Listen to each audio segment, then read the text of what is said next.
At an early period of the French Revolution, there appeared a sect calling itself Jacobin, and teaching that all men were equal and free. In the name of their equality and disorganizing liberty, they trampled underfoot the altar and the throne. They stimulated all nations to rebellion and aimed at plunging them ultimately into the horrors of anarchy. At its first appearance, this sect counted 300,000 adepts, and it was supported by 2 millions of men, scattered through France, armed with torches and pikes, and all the firebrands of revolution. It was under the auspices of this sect, and by their intrigues, influence, and impulse, that France beheld itself a prey to every crime, that its soil was stained with the blood of its pontiffs and priests, of its rich men and nobles, with the blood of every class of its citizens, without regard to rank, age, or sex. These were the men who, after having made the unfortunate Louis XVI, his queen and sister, drink to the very dregs the cup of outrage and ignominy, during a long confinement, solemnly murdered them on a scaffold, proudly menacing the sovereigns of the earth with a similar fate. These are the men who have made the French Revolution as scourge to all Europe, a terror to its rulers, who in vain combine to stop the progress of their revolutionary armies, more numerous and more destructive than the inundations of the Vandals. Whence originated these men, who seem to arise from the bowels of the earth, who start into existence with their plans and their projects, their tenets and their thunders, their insidious means and ferocious resolves? Whence, I say, this devouring sect? Whence this swarm of adepts, these systems, this frantic rage against the altar and the throne, against every institution, civil and religious, so much respected by our ancestors? Can their primogeniture in the order of the revolution give them this tremendous power, or were they not anterior? Is it not their own work? Where then was their hiding place, their schools, their masters? Where shall we find these, and who will dive into their future projects? This French Revolution ended, will they cease to desolate the earth, to murder its kings, or to fanaticize its people? These certainly are questions that cannot be indifferent to nations or their rulers, or to those who watch for their happiness and preservation of society, and these are the questions which I will attempt to answer. I will draw their solution from the very annals of the sect, whence I will show their plans and systems, their plots and their means. Such, reader, will be the object of the following memoirs. Had I seen the conspiracies of the Jacobins, and with the disasters they produced, had I even seen the cloud of our misfortunes dissipated with the French Revolution, still should I have remained convinced of the importance and necessity of disclosing to the world the dark recesses from which it burst into being. When with awful astonishment we read of plagues and other scourges that have desolated the earth, though the danger be past, they are not to be considered as objects of mere curiosity. In the history of poisons we find the antidotes. In the history of monsters we learn by what weapons they were destroyed. When former calamities reappear or are to be apprehended, is it not our duty to explore the causes which first promoted their destructive influence? The means by which they might be opposed, the means by which they might have been opposed, and the errors whereby they may again be produced? The present generation is instructed by the misfortunes of the past. Be then the future instructed by the history of ours. But we have evils yet more pressing to encounter. The present generation has been deluded, and such delusions must be done away, as may double our misfortunes in the instant when we think ourselves most secure. We have seen men obstinately blind to the causes of the French Revolution. We have seen men who wished to persuade themselves that this conspiring and revolutionary sect had no existence anterior to the revolution. In their minds, the long series of miseries which have befallen France, to the terror of all Europe, were merely the offspring of that concourse of unforeseen events inseparable from the times. In their conceptions, it is in vain to seek conspirators or conspiracies, and as vain to search for the hand that directs the horrid course. The man who rules today knows not the plans of his predecessor, and he that shall follow will, in their opinions, be equally ignorant of those of the present ruler. Prepossessed with such erroneous notions, and acting under so dangerous a prejudice, these superficial observers would willingly make all nations believe that the French Revolution ought to be to them no cause of alarm, that it was a volcano rapidly venting itself on the unfortunate country that gave it existence, while its focus and its origin remain unfathomable. Causes unknown, they will say, but peculiar to your climate. Elements less subject to ferment. Laws more analogous to your character. The public fortune better balanced. These and such as these are reasons sufficient to make you regardless of the fate of France.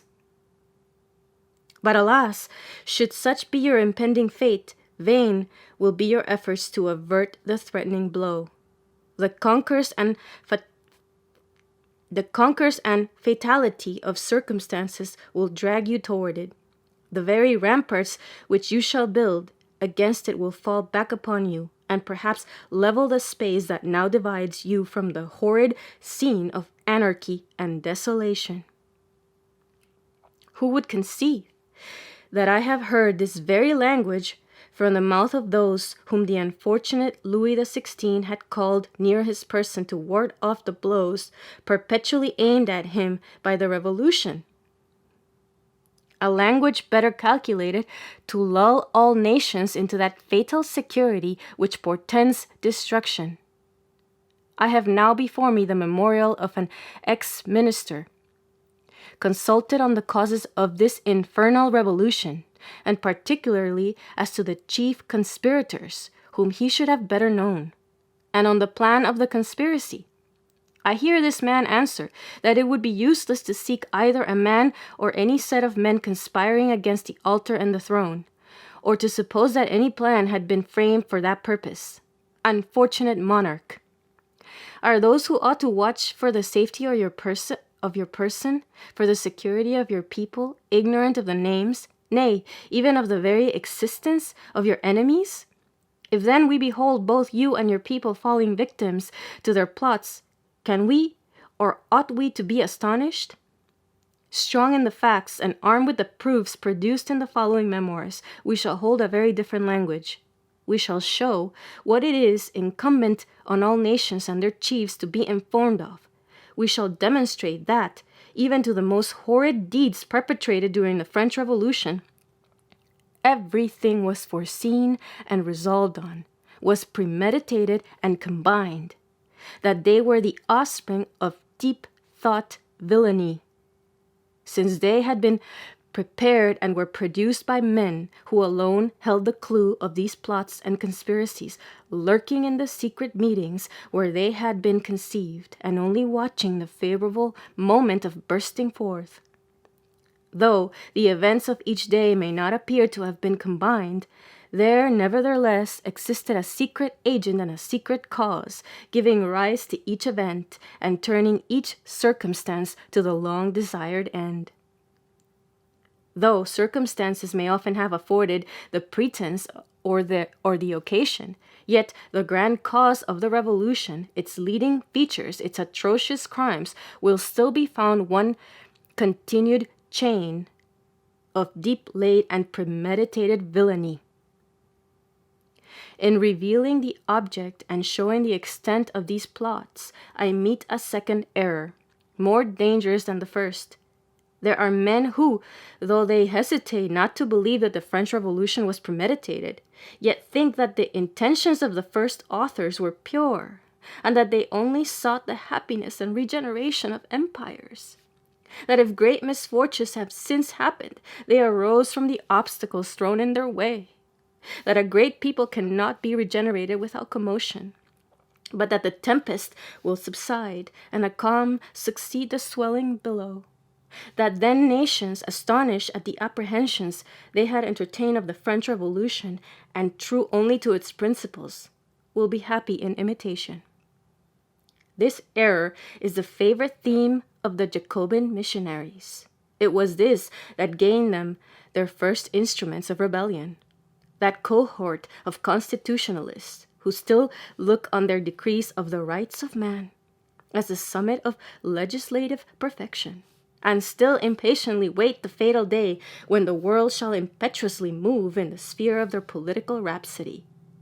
It was this that gained them that prodigious number of votaries, more blind than wicked, and who might have been mistaken for honest if virtue could have associated with ferocity in search of happier days.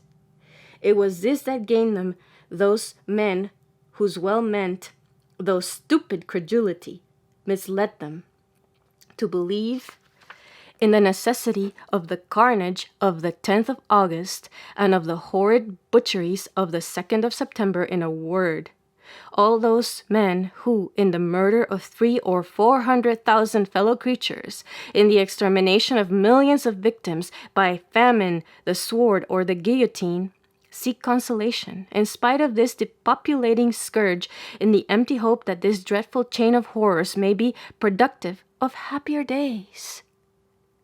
To confound these hopes and to show the fallacy of these pretended good intentions, I will oppose the real views of this revolutionary sect, their true projects, their conspiracies, and their means of execution.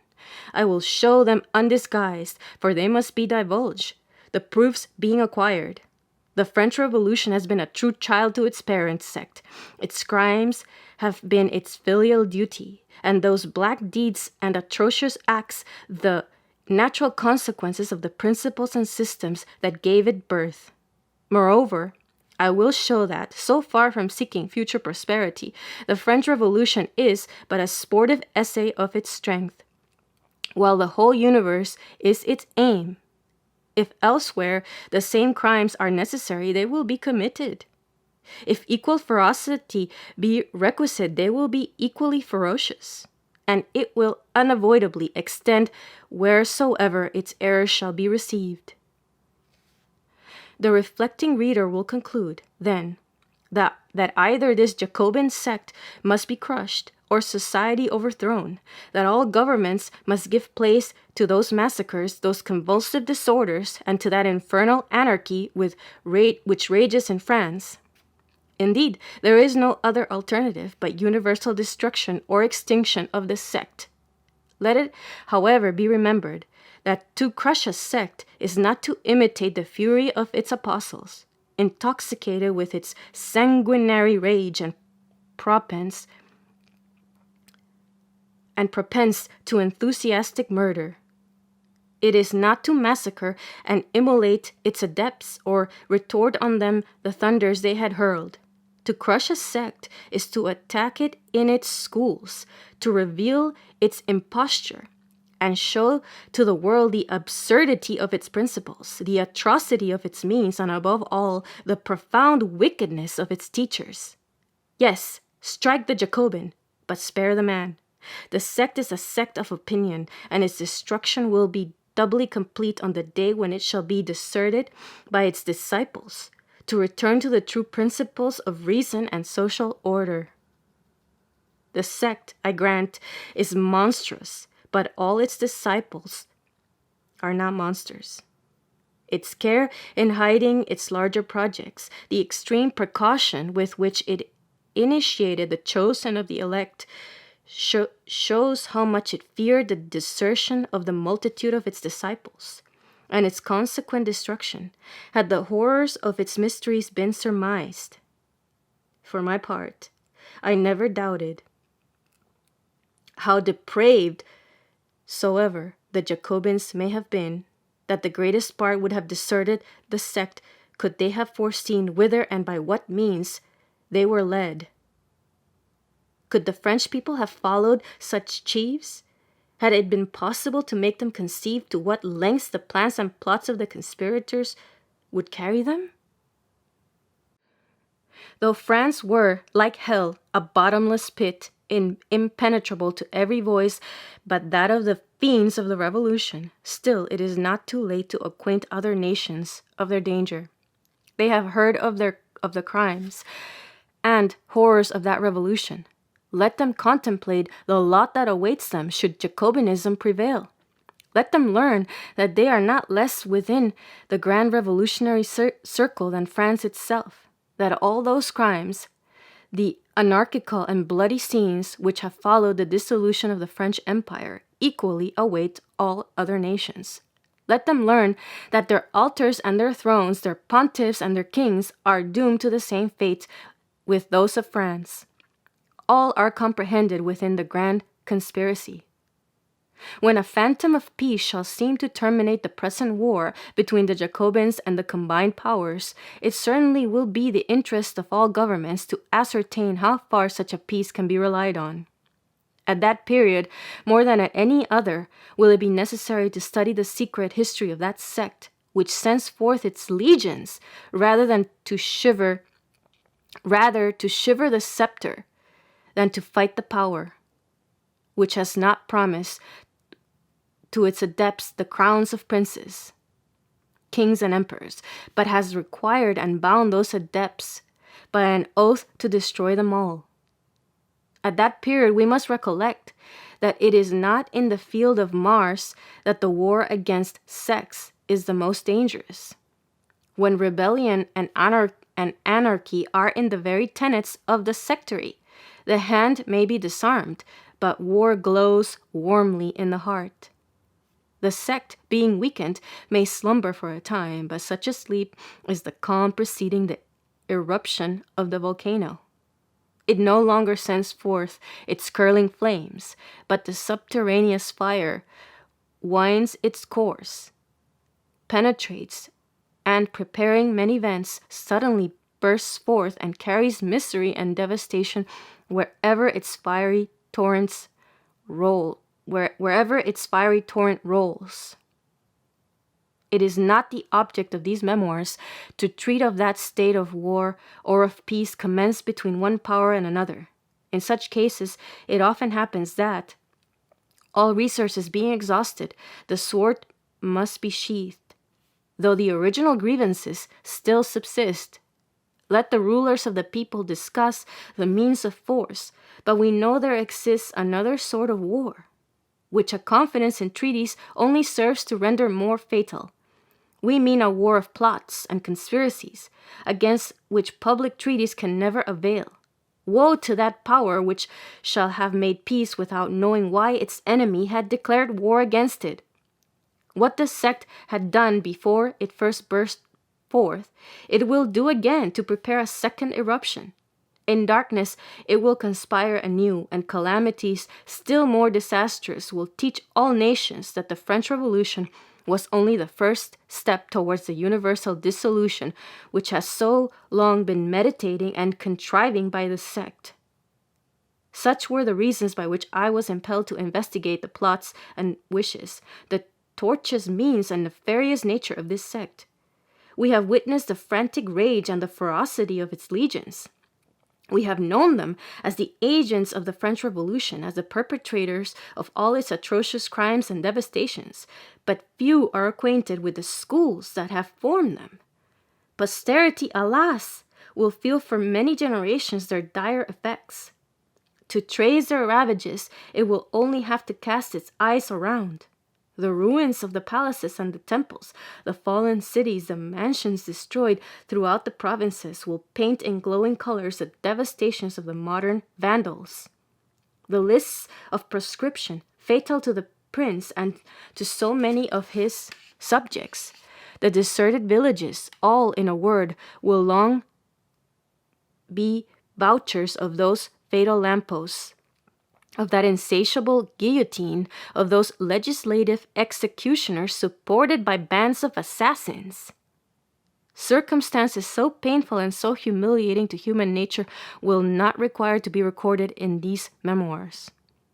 It is not to show what a Marat or a Robespierre has done, but to expose the schools, the systems, the conspiracies, and the masters that have formed a Philippe d'Orléans, a Sieyès, a Condorcet, or a Pétion, and who at this very time are forming in all nations men that would rival Marat and Robespierre in their cruelties. Our object is that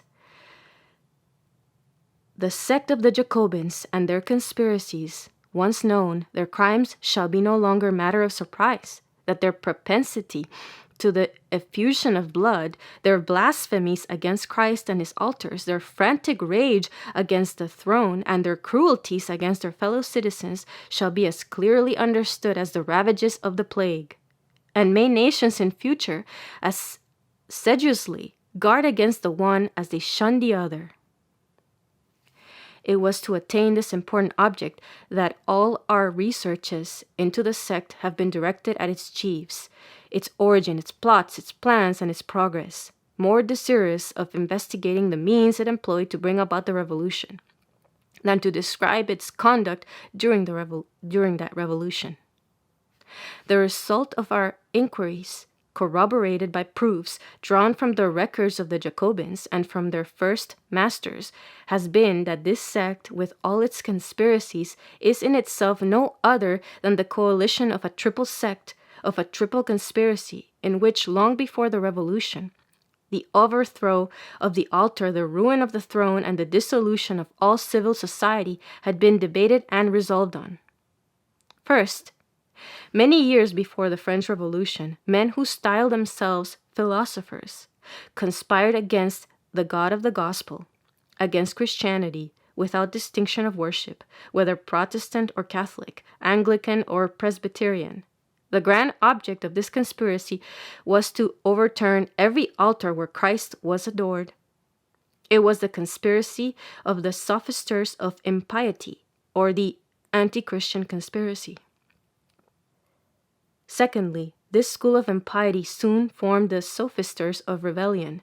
These latter, combining their conspiracy against kings with that of the sophisters of impiety, coalesce with that ancient sect whose tenets constituted the whole secret of the occult lodges of Freemasonry, which long since, imposing on the credulity of its most distinguished adepts, only initiated the chosen of the elect into the secret of their unrelenting hatred for Christ and kings. Thirdly, from the sophisters of impiety and rebellion arose the sophisters of impiety and anarchy. These latter conspire not only against Christ and his altars, but against every religion natural or revealed, not only against kings, but against every government, against all civil society, even against all property whatsoever. This third sect, known by the name of Illuminis, coalesced with the sophisters, conspiring against Christ, and with the sophisters who, with the occult masons, conspired against both Christ and kings. It was the coalition of the adepts of impiety, or the adepts of rebellion, and the adepts of anarchy, which formed the Club of the Jacobins. Under this name, common to the triple sect, originating from the name of the order whose convent they had seized upon to hold their sittings, we shall see the adepts following up their triple conspiracy against God, the king, and society. Such was the origin, such the progress of that sect, since become so dreadfully famous under the name of Jacobin. In the present memoirs, each of these three conspiracies shall be treated separately, their authors unmasked. The object, means, coalition, and progress of the adepts shall be laid open. Proofs of the most pointed nature are necessary when such horrid plots are denounced to all nations. and it is to give these proofs the greater authenticity that the title of memoirs has been prefixed to this work. To have written the simple history of the Jacobins might have sufficed for many, but these memoirs are intended for the historian, who will find a collection of proofs, both numerous and convincing, all extracted from the records and avowals of the conspirators themselves. Strong in these proofs, we shall not fear to proclaim to all nations that whatever their religion or their government may be, to whatever rank they may belong in society, if Jacobinism triumphs, all will be overthrown. That should the plans and wishes of the Jacobins be accomplished, their religion with its pontiffs, their government with its laws, their magistrates and their property, all would be swept away in one common mass of ruin. Their riches and their fields, their houses and their cottages, their very wives and children would be torn from them. You have looked upon the Jacobinical faction as exhausting itself in France, when it was only making a sportive essay of its strength. Their wishes and their oaths extend throughout Europe, nor are England or Germany, Italy or Spain strangers to their intrigues. Let not the reader take this for the language of enthusiasm or fanatism. Far be such passions either from myself or my readers. Let them decide on the proofs adduced with the same coolness and impartiality which has been necessary to collect and digest them. The order observed in the investigation of these conspiracies shall be exactly that in which they were generated. We shall therefore begin with the conspiracy against the whole religion of the gospel, and which we have styled the anti-Christian conspiracy.